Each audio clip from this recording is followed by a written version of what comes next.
When I was an undergraduate in the early 1950s, academic history very largely meant the study of political and economic history, the making of laws and constitutions, the outbreak of wars and the arrangement of treaties, the rise and fall of political parties and their leaders, the study of statistics of economic growth and the laws regulating the conditions of labour. This was history especially focused on the needs of future politicians, lawyers, diplomats, senior public servants and trade union leaders. This kind of history was then and remains extremely important, especially for such categories of users. It then involved a disciplined study of documents and a good deal of memorising, and was taught with very little reference to visual material. The textbooks tended to have very few illustrations, or none at all. Such history tended to be relatively easy to examine, and of course it was the history taught to the future school teachers.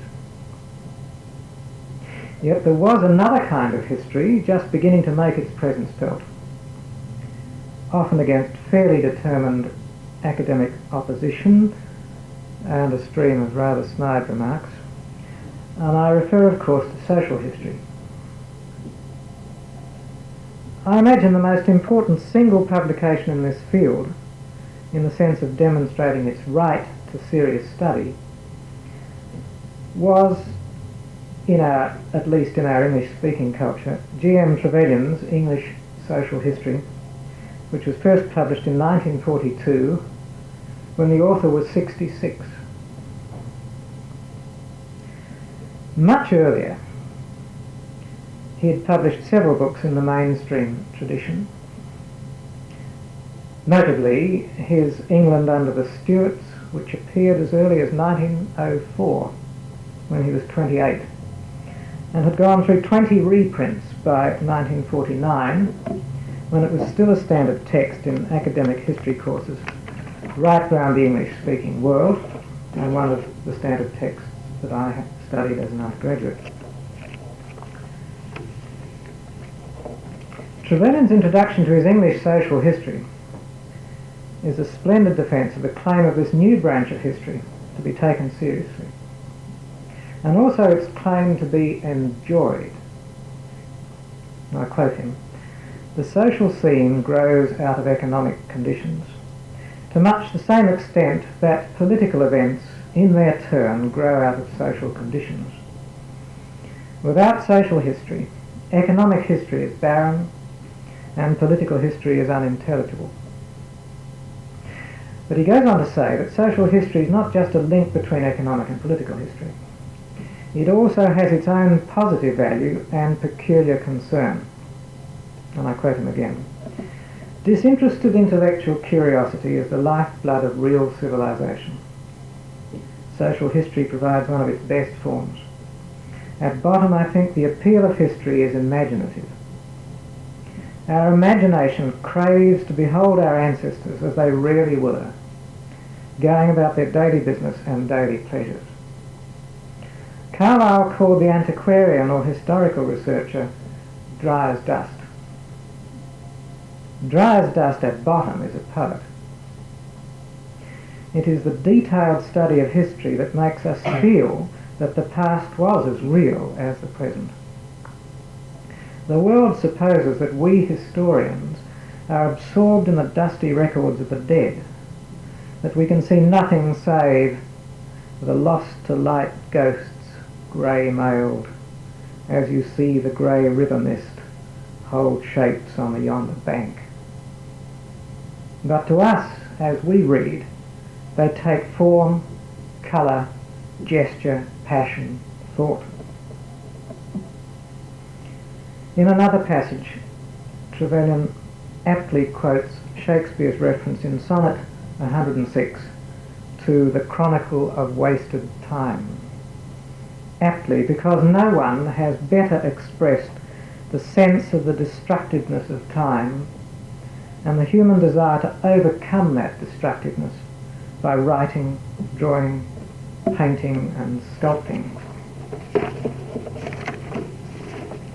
Since brass, nor stone, nor earth, nor boundless sea, but sad mortality o'ersways their power. How with this rage shall beauty hold a plea, whose action is no stronger than a flower? In these sonnets, Shakespeare wages his own war on time and sad mortality through the medium of his command, black ink. For me, the bringing to life of the human past is not only satisfying as a form of discovery, far more interesting than counting the rings round Saturn or the craters on the moon, but it is a kind of war against time and decay and the cosmic blackness. The saving of a diary from the incinerator, the discovery of a new truth by linking for the first time a document with a painting are all little victories, justifying a defiant thumbs up at the blackness. I'm sure that this defiance is also there in those who write the diaries and paint the pictures that today enable us to revive the life of past eras. This was brought home very poignantly to me recently by the gift to the gallery's historical collection of one of the last paintings executed by Colonel Light. The painting has never been sold. It was given by the artist to the then Mr. John Morford, who built the House Cummins referred to earlier, and then passed by the Morford family to the Gilbert family in 1949, from whom it has now come into a public collection.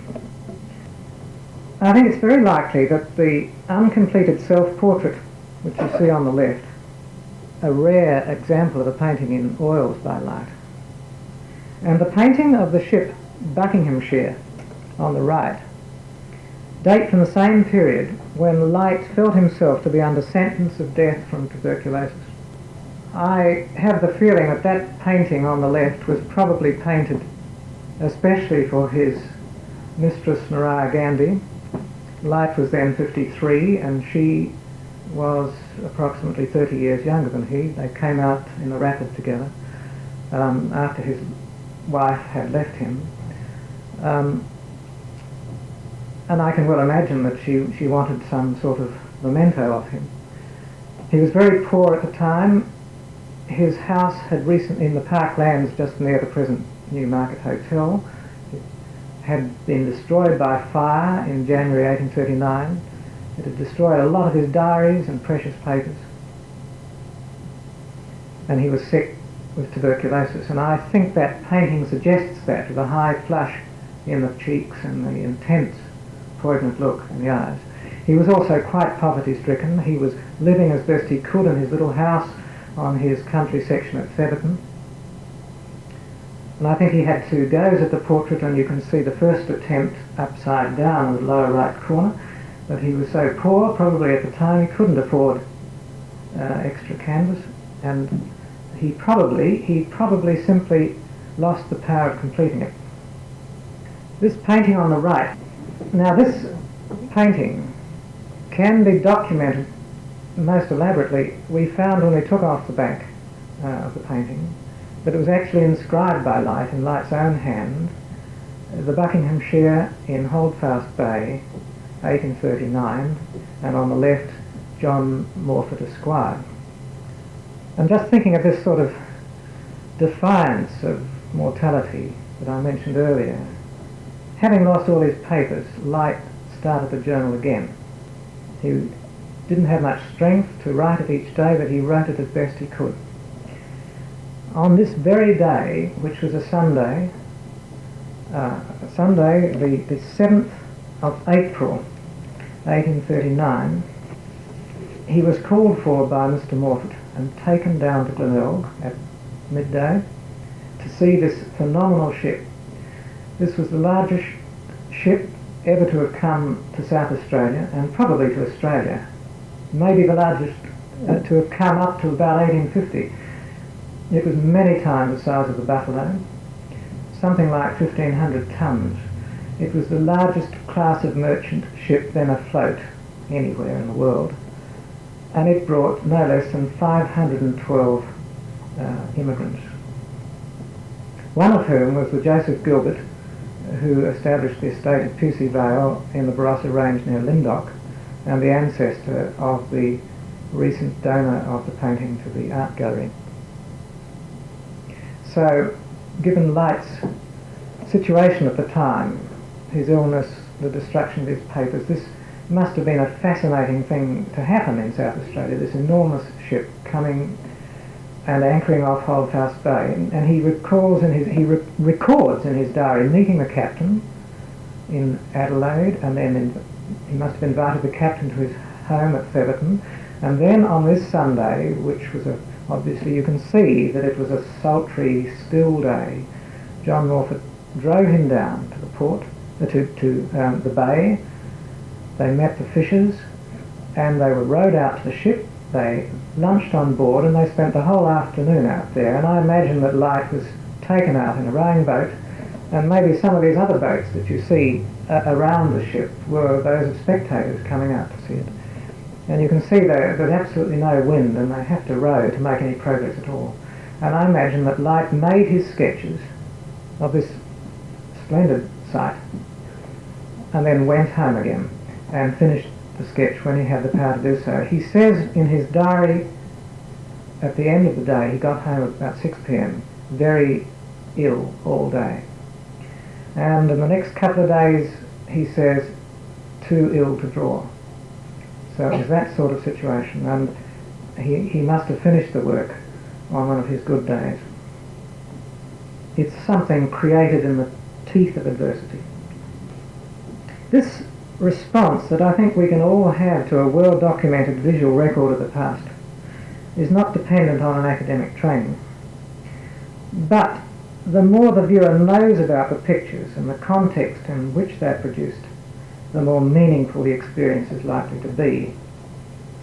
Trevelyan's English social history was first published without illustrations. Later, in 1849-52, he brought out a new 4-volume edition with extensive illustrations, setting a trend which has continued to this day. Pike's Paradise of Descent, a very notable book in its own way, was published in 1957 without any illustrations. 12 years later, in 1969, our founding president, Mr. Ron Gibbs, published a history of South Australia, partly designed for use in schools, but also for the general reader.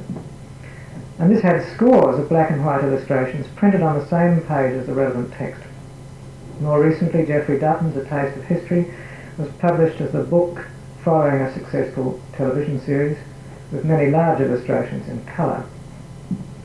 This development, I think, reflects two factors: the popularisation or democratisation of history. In the first instance, social history has come to fascinate a much wider range of people than those studying the subject for academic qualifications. Secondly, the new technology of offset printing has enabled the printing of illustrations on the same page as the text, while the new technology of television has conditioned a very wide audience to expect a positive preponderance of visual information. I can see positive dangers in these trends: the trivialisation of the visual record of the past, pictures scattered about almost as decoration, with minimum annotation and only vaguely related to the accompanying text. One case that does spring to mind is a recent very large book on the history of South Australian architecture, which has a general acknowledgement at the beginning of some 50 paintings from the Art Gallery of South Australia, not one of which is specifically acknowledged where they are printed as coming from the collection of the Art Gallery, and that includes the Colonel Light self-portrait. I think that this is often quite a widespread fault of books with visual illustrations, and I would like to put in here a general plea that if you're producing any sort of publication and you're producing an original, unique picture, that you say where it comes from, so that the reader can then find the original if he wishes to. It's a matter of natural courtesy to the holding institution, and it's also a matter of proper scholarship. And this brings me then to the scope and purpose of the Historical Pictures Index.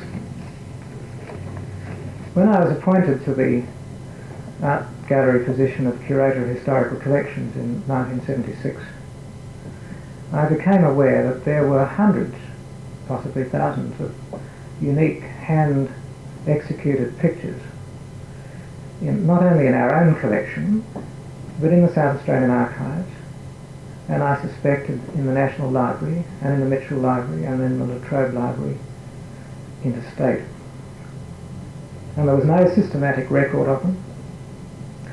These are pictures, I mean, of identifiable scenes and subjects where at least one of the intentions of the artist was to record something, to represent something identifiable, very often also in a pleasing way.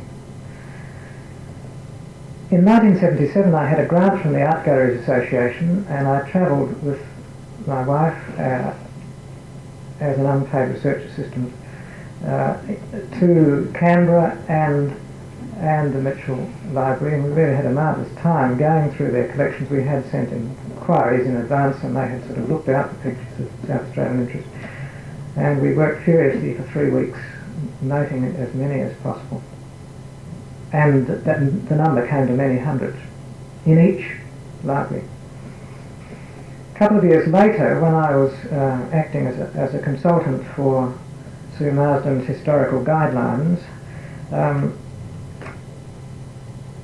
she could see that I seemed to be rather pressed by the various things that I was trying to do at the time, and she said it might be worth my while to apply to the State Heritage Fund for a grant to pay the salary of a research assistant and associated photographic and other costs. Well, I did that, and it succeeded. I got a grant last year for 6 months, and I was very fortunate to be able to employ Kathleen Patitsas, an honours history student, with an interest also in art. And it's now been extended through 1980.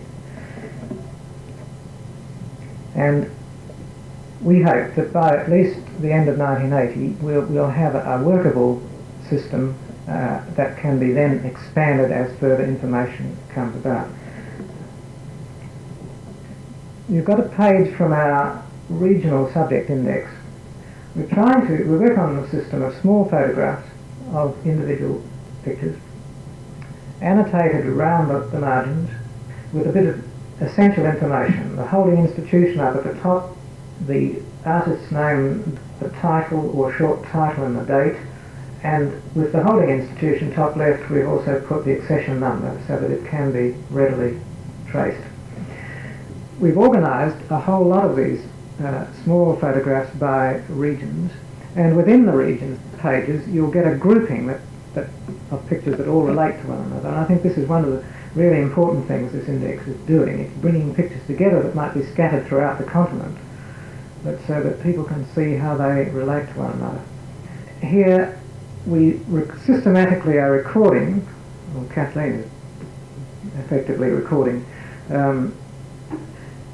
all kinds of information: the artist's name, his dates, the title of the picture, the accession number, location within the institution, the size of it, whether it's signed and dated. In this case it's precisely dated. It's the Protector of Aborigines House on the Murray at Wellington, and it's precisely dated 16th of March 1850. It is by John Michael Skipper. It's in the Art Gallery. It's normally kept in the historical store. There are tertiary inscriptions by the artist or by another hand. You can see another hand over on the left, possibly a member of his family. How it was purchased.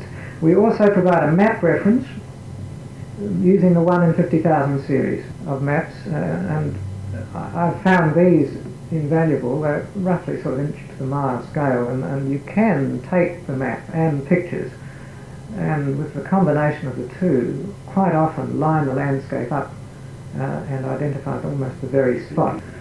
Then at the bottom we comment on the content of the picture.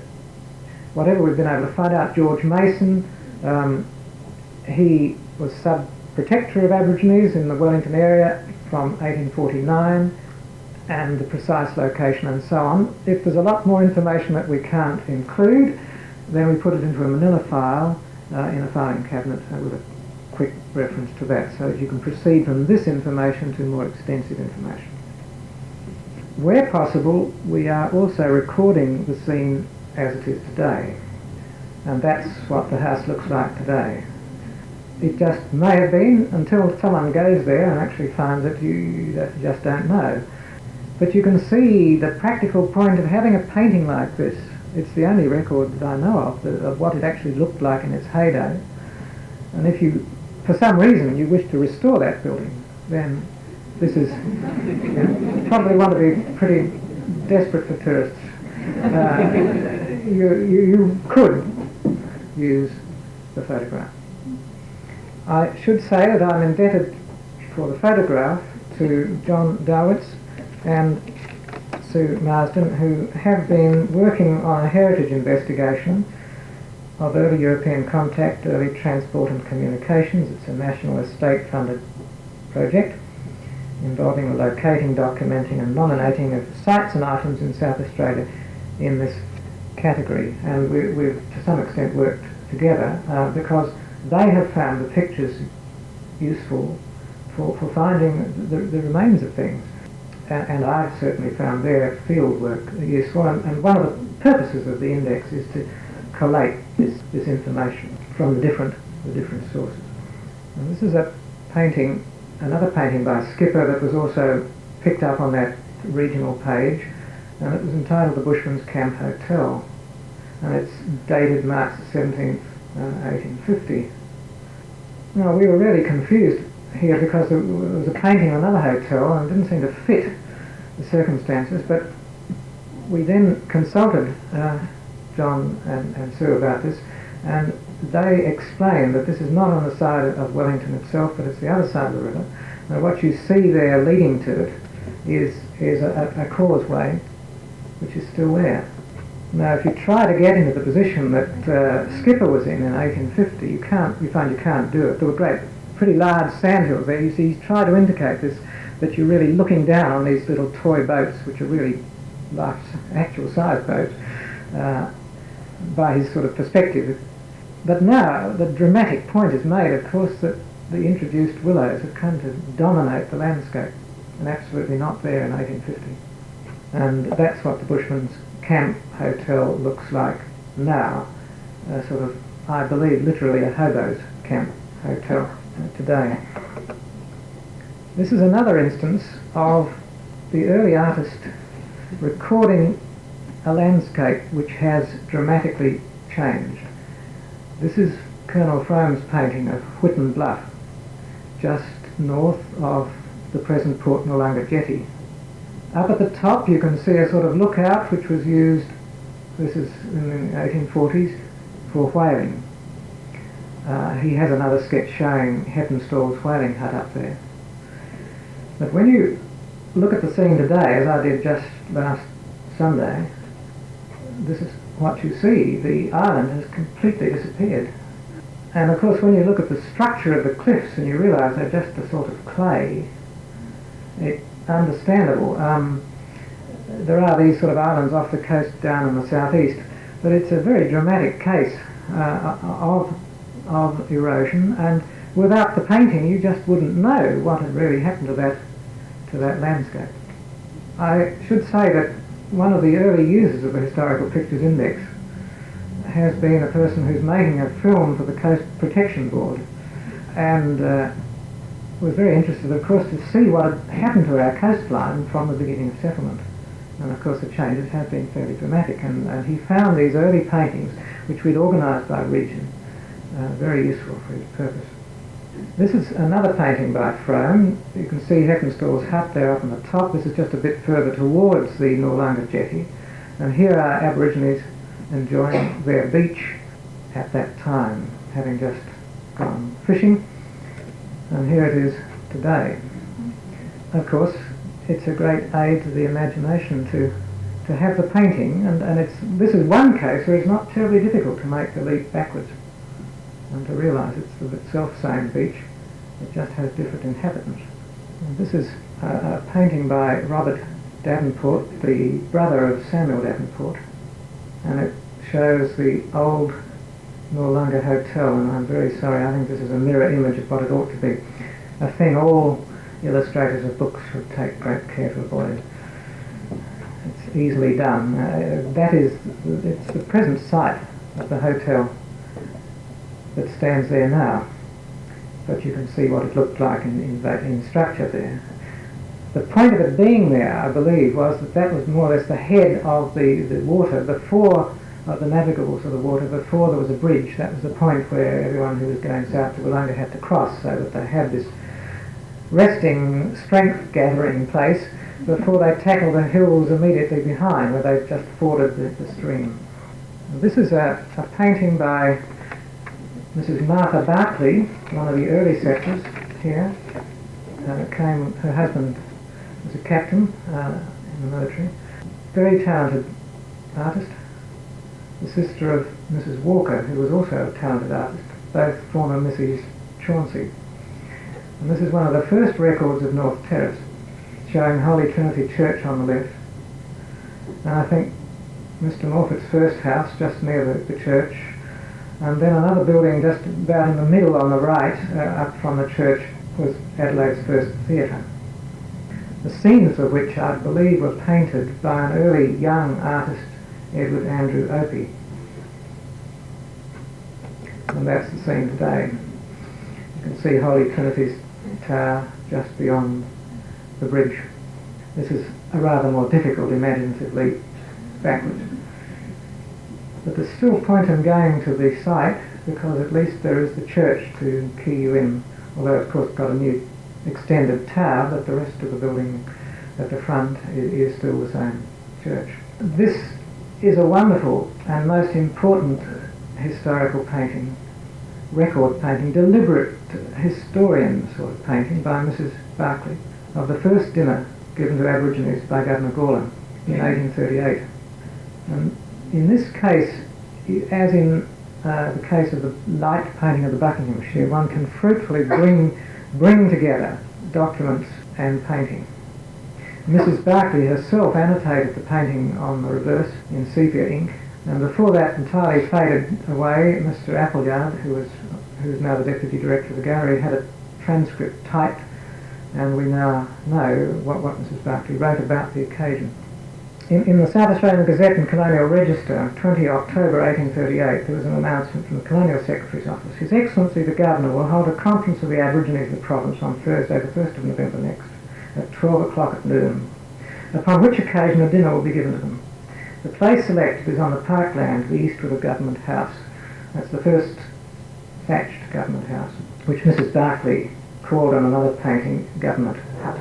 And then there's a full, not only are Mrs. Barclay's comments on this painting, but there's a full newspaper report in the South Australian Gazette and Colonial Register for 3 November of this occasion. And of course, without the painting, you'd simply have the words, and you'd be very much the poorer. It begins, a scene which we venture to assert has not yet had its parallel on this continent, was witnessed by the assembled inhabitants of Adelaide on Thursday last. Consequence of a desire expressed by His Excellency Colonel Gawler, the whole natives of the district of Adelaide were assembled, and public intimation of the Governor's intention to meet and entertain them having been given, almost the entire population of Adelaide congregated to witness the proceedings of the day and join in the festive happiness of their dark-complexioned brethren. About 1 o'clock, His Excellency, accompanied by Mrs. Gawler, the members of his family and a numerous assembly of ladies and gentlemen, proceeded to the ground appointed for the meeting, a sheltered and picturesque spot in the park eastward of Government House. Roughly, I would think, where the old armoury building is now. Here a plenteous supply of roast beef, tea, sugar, rice and biscuit was provided. In a short time, a band of about 200 of our friendly natives was seen approaching, accompanied by lubras and whack-whacks, wives and children, headed by Onka Parenga Jack, Captain Jack, both native constables, and numerous other natives well known to the people. Mr. Wyatt, the Protector, also attended, and was assisted on the occasion by James Cronk, the interpreter, and William Williams, the deputy storekeeper, both great favourites of the natives, and tolerably versed in their language and customs. The party was received by the assembled multitude with 3 hearty English cheers, which were returned by the natives with equal goodwill. The latter had evidently arrayed themselves in holiday attire, in which they were assisted by various tassels and gaily coloured ribbons, which had previously been distributed among them.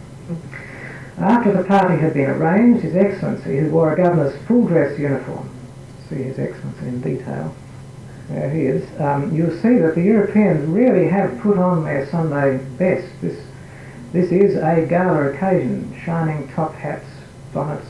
There's even, I think, a European woman on the left wearing ermine. He approached and he welcomed the natives with great kindness. He then requested silence from those around and read in a most impressive style the following address. And it was then translated for the benefit of the Aborigines, and I read the translation. I won't try to do the Aboriginal part of it, but it's then translated literally. Great Englishman Governor, you now speak. Englishmen, black men, very much love, constantly shirts, plenty clothing, flesh, food, give. Black men, white men, brothers, one father. Englishmen quarrel with you, fight, strike, quickly come my house. Other country black men come here, not kill, not fight, not steal, not great bullocks, sheep, pigs, spear. Englishmen not shoot, not fight. Constantly you see white men make clothes, houses, build, earth dig, by and by you, plenty work, houses, build, earth dig. Plenty you black men by and by speak English. One could sort of go into have a whole study of this very subject, relations between Europeans and Aborigines in South Australia. I mean, there's a school of thought that says it was just the same as in New South Wales. There's another school that says it was quite different. This is the kind of evidence that you have to go to make a sort of considered assessment of what was really happening. The circle was now formed, and the natives being seated, dinner was served. We need not add that ample justice was done to the huge platters of roast beef, or that copious libations of tea were swallowed. A large quantity of rugs, blankets, woolen frocks, caps, tin dishes and cups were distributed amongst them, with which they appeared highly delighted. Sunk as these poor people are in the scale of human existence, there is a strongly marked sense of gratitude and a lively recollection of past kindnesses. It was pleasant to observe the numerous happy looks of recognition that were passing to and from themselves and the lookers-on. And this circumstance has afforded another gratifying evidence, not only of the friendly disposition of the natives themselves towards the settlers, but of the great forbearance and consideration with which they have been treated by them. The repast being finished, the governor and a large party of the ladies and gentlemen retired to the marquee, which was erected on the ground, and partook of the ample refreshments provided by the hospitable care of His Excellency and his lady. The natives afterwards exhibited their skill in throwing the spear. His Excellency and the inhabitants now left the ground, and the natives, well laden with the fragments of the feast and in great good humour, departed to their usual haunts. Now you see the barrel being tipped out and presumably loaves being spread on the ground. Mrs. Barclay writes on the back, written 1847, the chief's European names, namely King John, in red, the centre tallest. Now you can see the three Aborigines who are standing. They're the only Aborigines standing. And they all appear, well, at least two of them seem to have caps on. And King John the tallest, they're standing erect quite proudly, and they've got their spears in their hands. The little Captain Jack of Adelaide tribe on the foreground, Rodney of Wollonga on the further side, in blue shirts, given something to do with the colour there. Several portraits of the first colonists in the foreground while living in tents and first wooden creation, so that you see they had all this capacity to turn out like a London fashionable crowd while they were still living in tents. Barrels of biscuits, she writes, boiled joints of beef and mutton, tea in buckets, probably, yes, over there just in front of the loaves pouring out of the barrel, or the biscuits, drunk out of tin quarts, also a distribution of new blankets. Now, when we were studying this painting, and this does illustrate the way this index and bringing together disparate images can illuminate one, Kathleen was looking at a publication that referred to South Australia in 1842 by one who lived there for nearly 4 years. And here are two lithographs by George French Angus before ever he came out here. It says on the left, drawn on stone by George French Angus. And on the right, you can't make it out there, but it says modelled from life by Mrs. Walk, and then the name is cut off at the edge of the illustration in the actual original. Now that must be Mrs. Walker. And then we realised that these are the same people who appear in Mrs. Walker's wax portrait.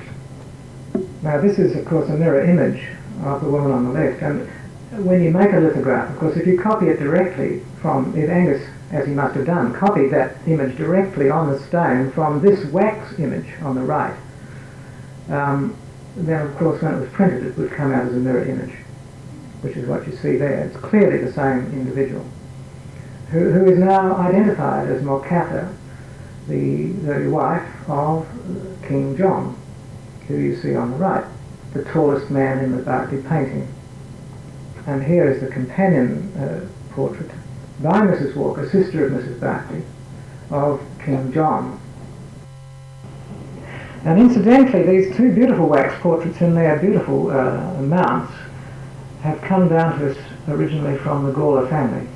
And this is a painting by John Michael Skipper of the Adelaide Plains seen from the Mount Lofty range. Skipper's not very well known at the moment, but he deserves an exhibition to himself and maybe a publication someday. Beautifully fresh paintings. I'm afraid this doesn't do any justice to it's just a small work, probably about 6 by 8 inches, but meticulously done, and it gives you a marvellous idea of the Adelaide Plains at the beginnings of European settlement. And there's also this nice sort of picture of the two men from different cultures exchanging a greeting, both keeping their dignity at this stage. Makes the point that these pictures of course are part of the legacy of the Aboriginal population of South Australia today, and particularly the part Aboriginal population, which draws on a cultural legacy from both Aboriginal and European ancestry.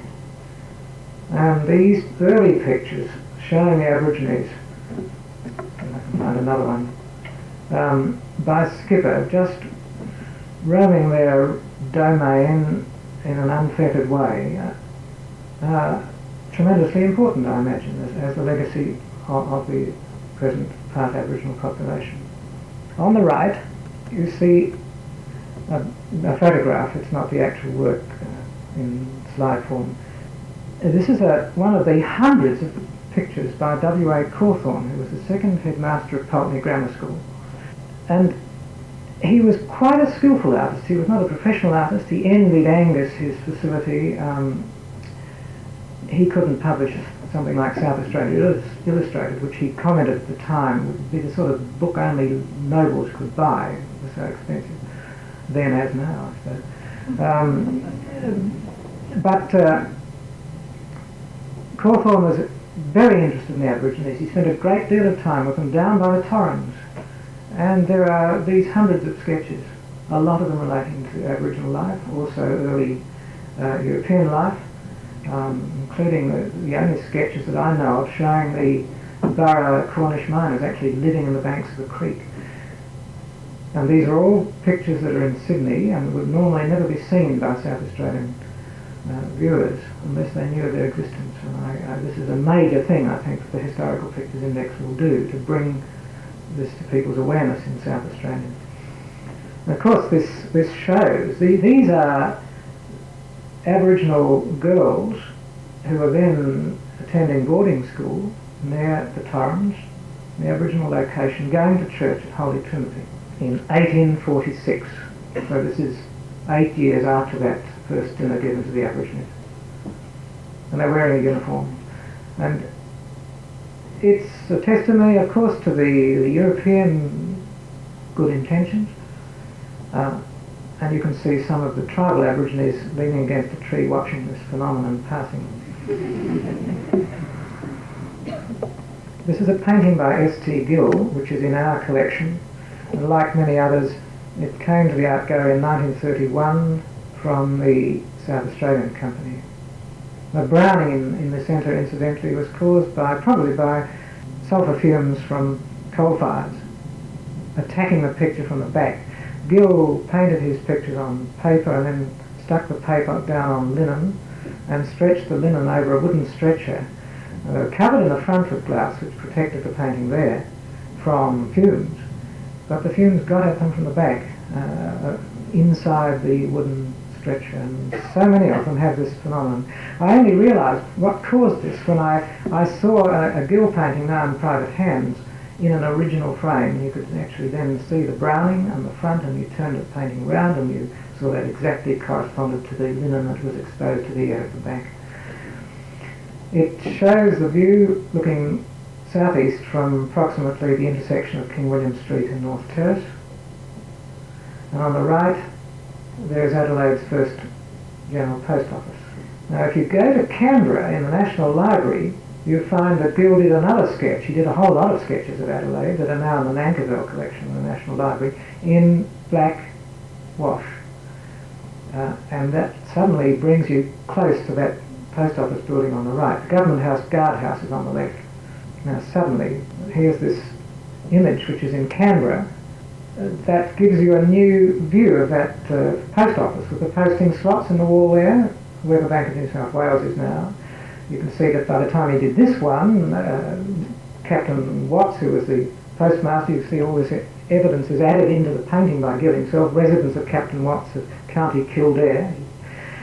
And the postmaster was expected to have the post office in his residence at that time, and he's added in a veranda, one of Adelaide's first verandas, for the benefit of the patrons of the post office. There are a whole lot of these pictures that we will have photographs of and work into the system. Another instance is the Gill painting of North Terrace looking west from the same situation. On the right, the only detailed view of any kind of the first Legislative Council chamber, made of brick. And it was this in part which inspired efforts to try and find whether there's any of that remaining in what is now the Constitutional Museum. And I looked at this picture very closely, and it shows the windows are sort of arched, rather church-like windows. And I looked at a plan and did some measurements, and I thought, well, very likely part of those walls are actually there in what became the Legislative Council chamber, the second chamber, as the Parliament building grew. And they just incorporated the original brick walls of two sides as an economy measure, thinking they're going to have a brand new Parliament House anyway fairly soon. And lo and behold, when they did scrape it away, they found the brick, and they've even done a marvellous job, I think, now in actually exposing the whole brick wall and the windows. They're actually there, that you can see them now, that original building. On the left, the Bank of South Australia, on what is now to this day still called Bank Street. Right in the middle of North Terrace in the far distance, the most curious looking building that seemed to be, that you realise from Gill's detailed sketch, which should be around the other way, was the police station, right bang in the middle of North Terrace. Most extraordinary structure. But this picture again is in the Nankerville collection of the National Library. This is a James Shaw painting in oils in the art gallery of the interior of the House of Assembly, about, I think, 1868. I could be corrected on that.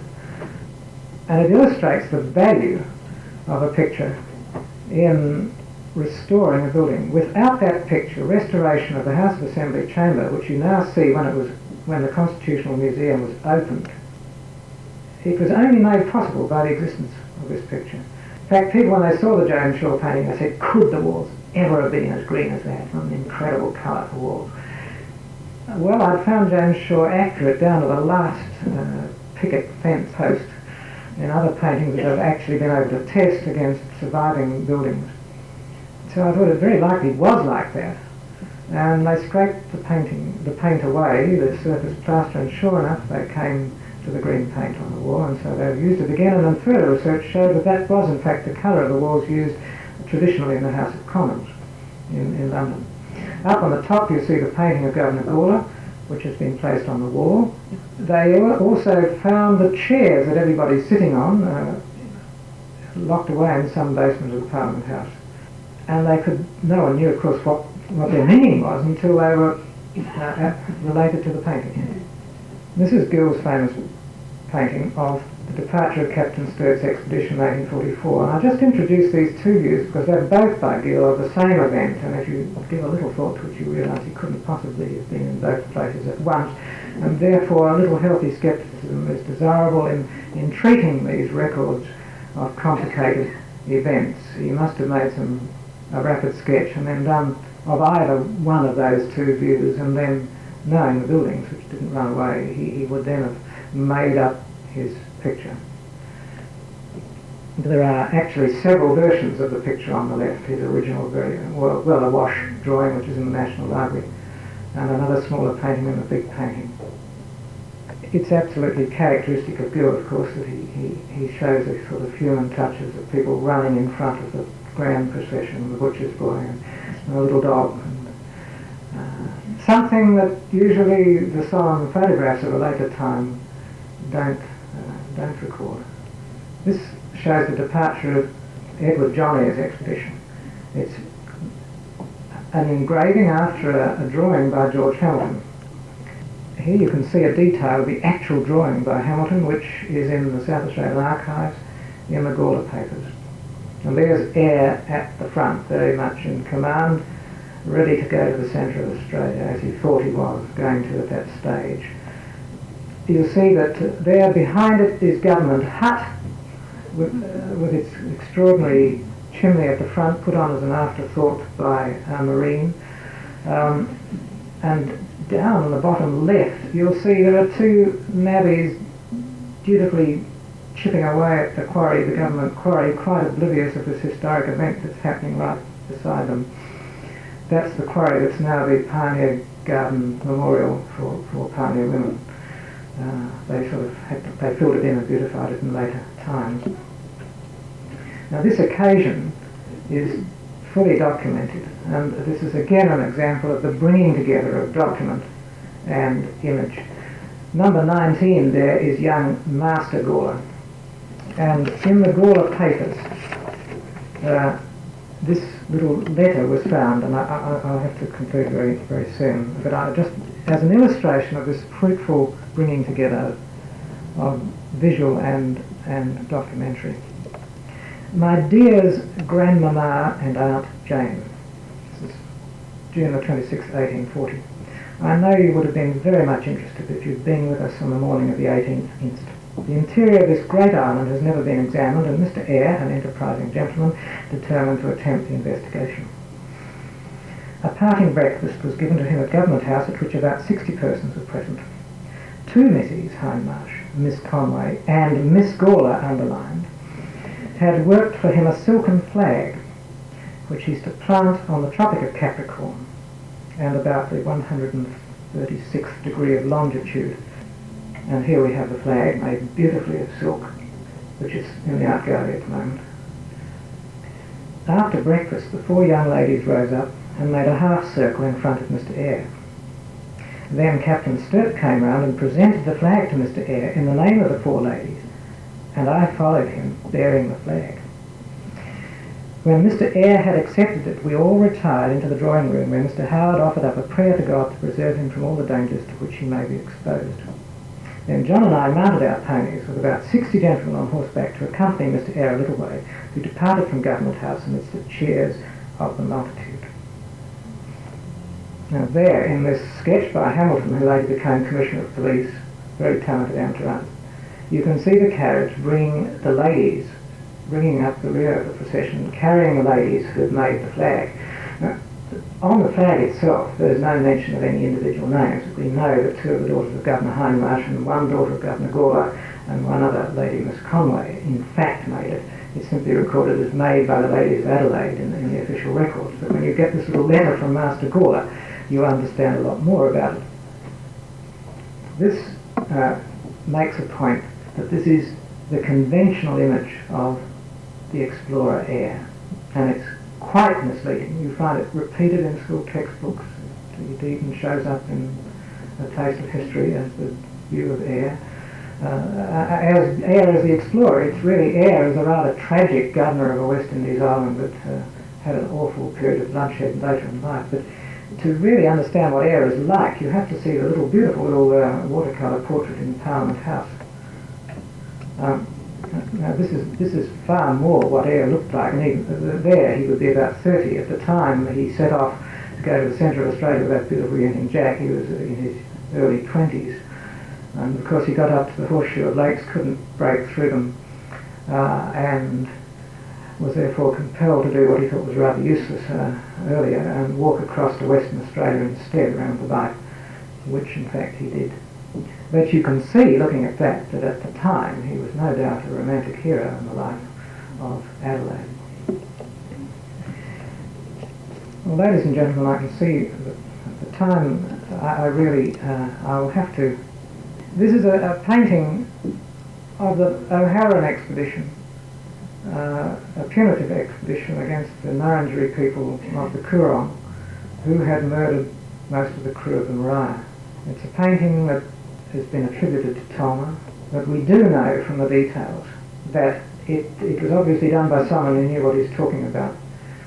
If you look at contemporary accounts of what was happening, I didn't understand the painting. I'm afraid it's cut off a little bit at the bottom there, but then when I read an article about it in the Flinders History Journal, I realised, on the right in detail you see these are the men of the tribe who've been surrounded by the horsemen, including some mounted Aboriginal native constables.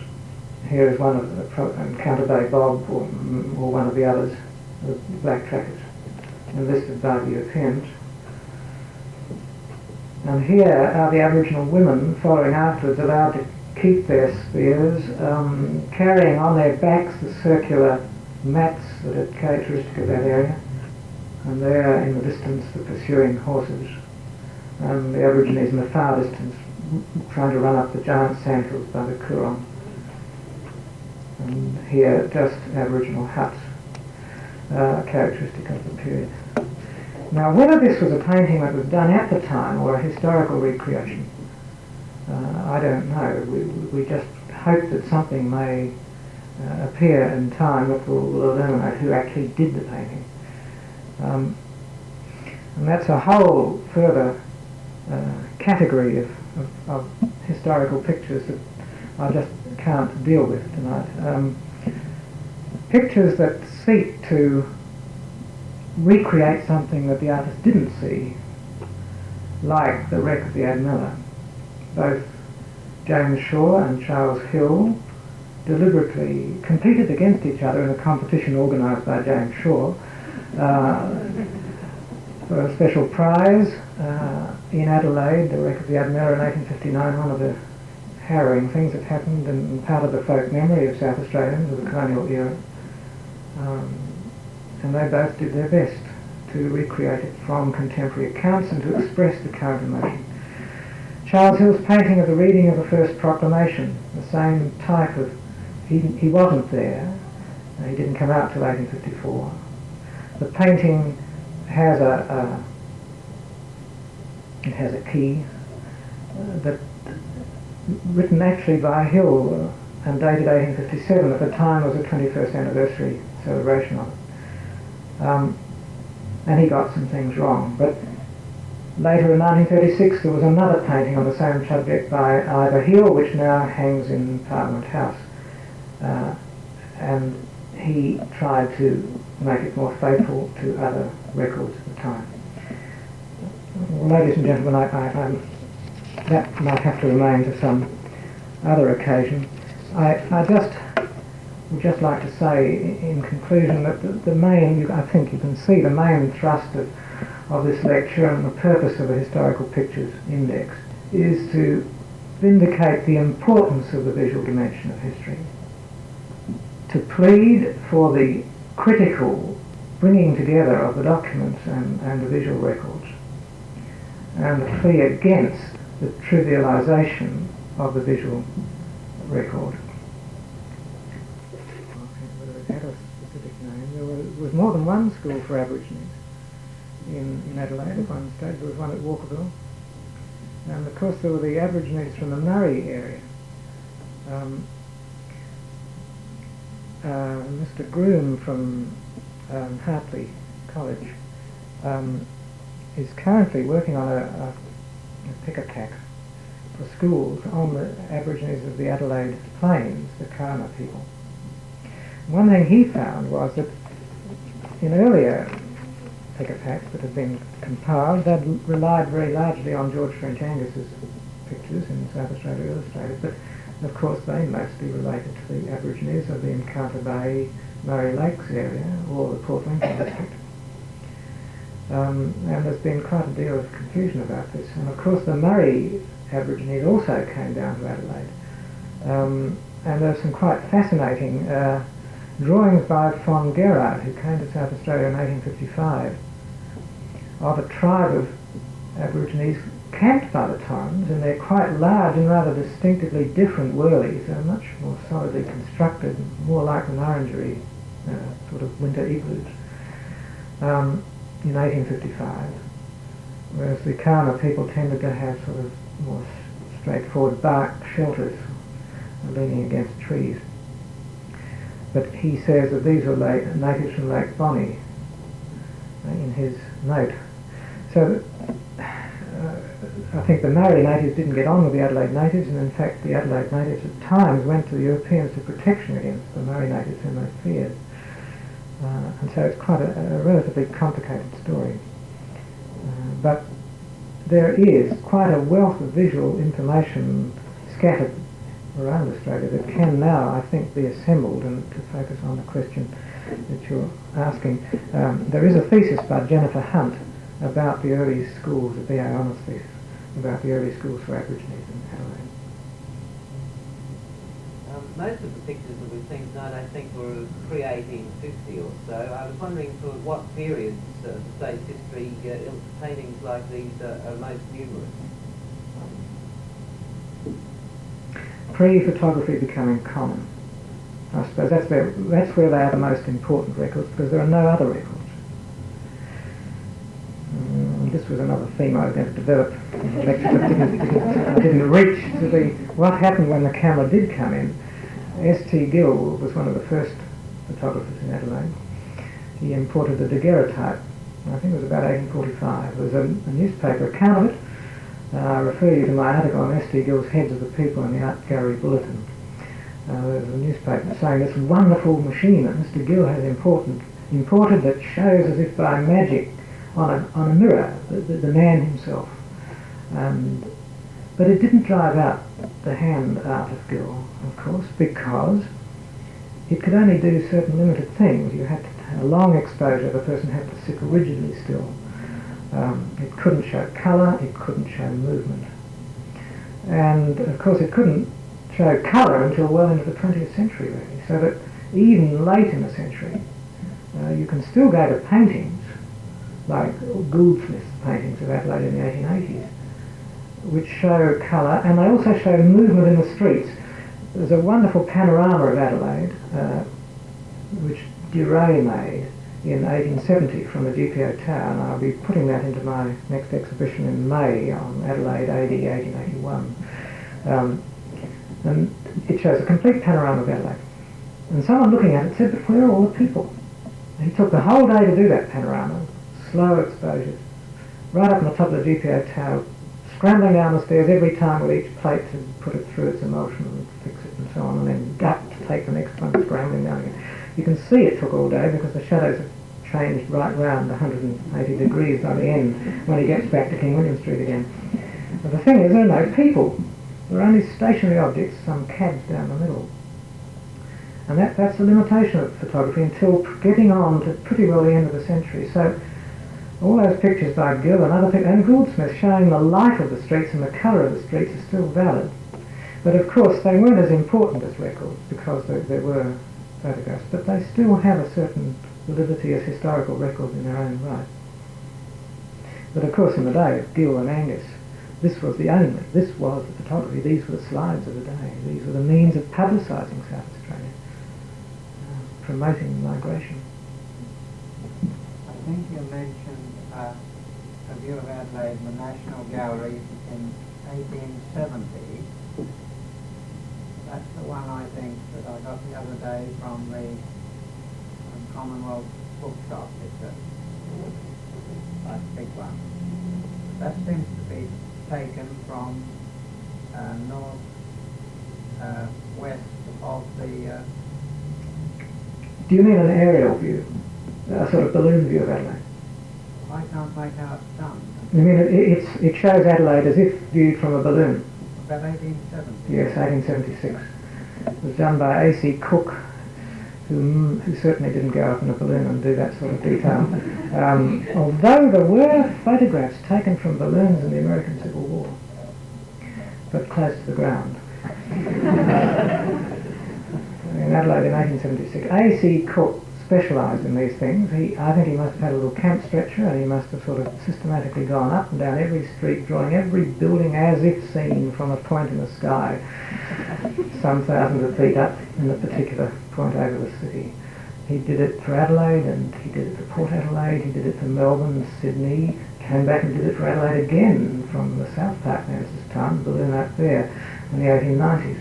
And Samuel Calvert did the engravings for this balloon view, and I can't resist referring you to another article I've written for the Bulletin of the Art Gallery on Samuel Calvert, because there I found the actual blocks that Calvert engraved. They engraved them on little wooden blocks, end grain.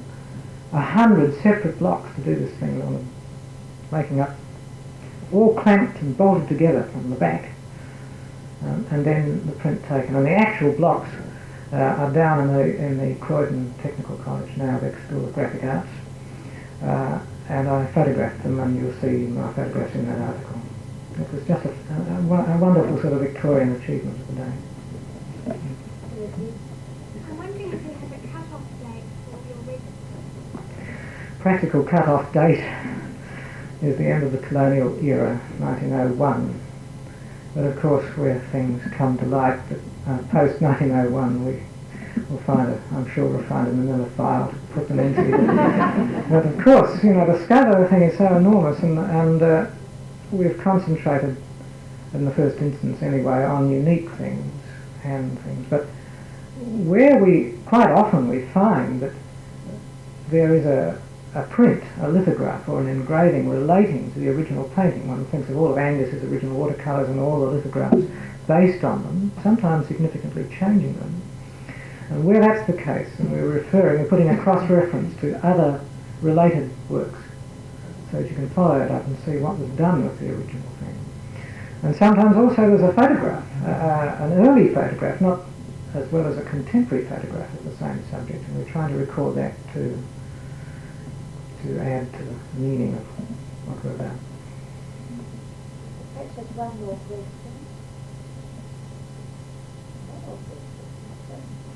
Well, you had time to talk to John personally. If you come to supper in a few minutes, but I'd now like to call on Sue Marsden to propose a vote of thanks to John.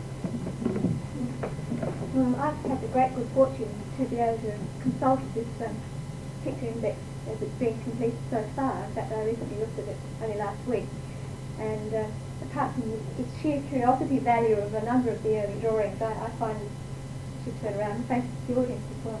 I found that the very early drawings especially is quite interesting because they're a lot more lively than, as John just said, than a lot of the paintings that are based on. They do provide a lot more detail, a lot more vivid expressions in the people's faces and small details that are left out of the more ornate paintings.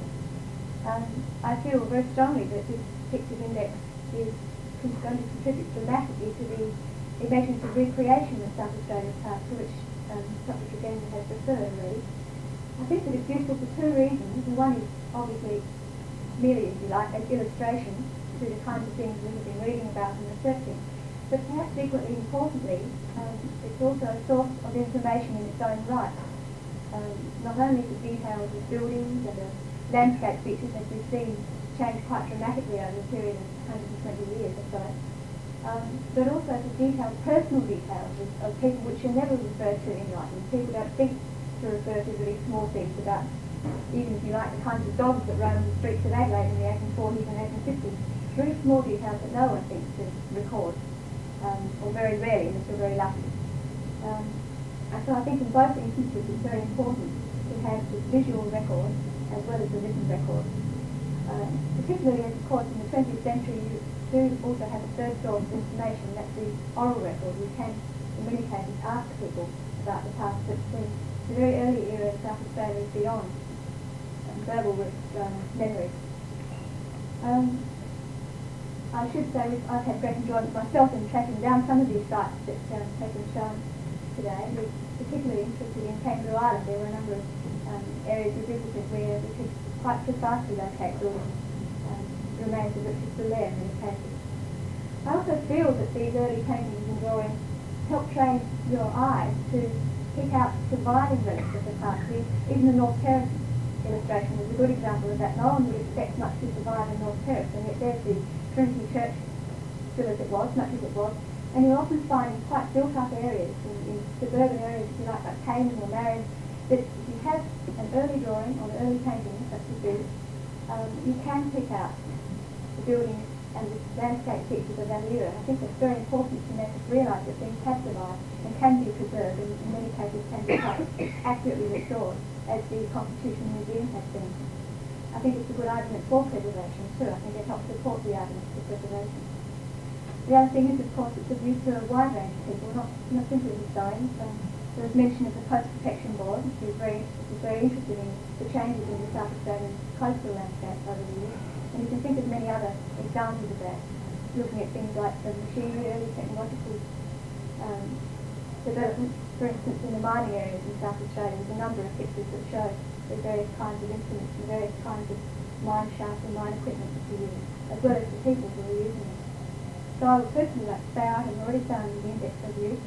I think it's a fantastic effort that Dr. Tregenza and Kathleen Patitsas have been making already, not only looking at what is in the art gallery itself, but also in other sources, particularly the archives. They have already contributed, I feel, to greater recognition be given to the value of the archives paintings and drawings, as well as pictures held in private hands and in other states. So I would like to give my personal thanks to them for these index, as well as for the lecture tonight.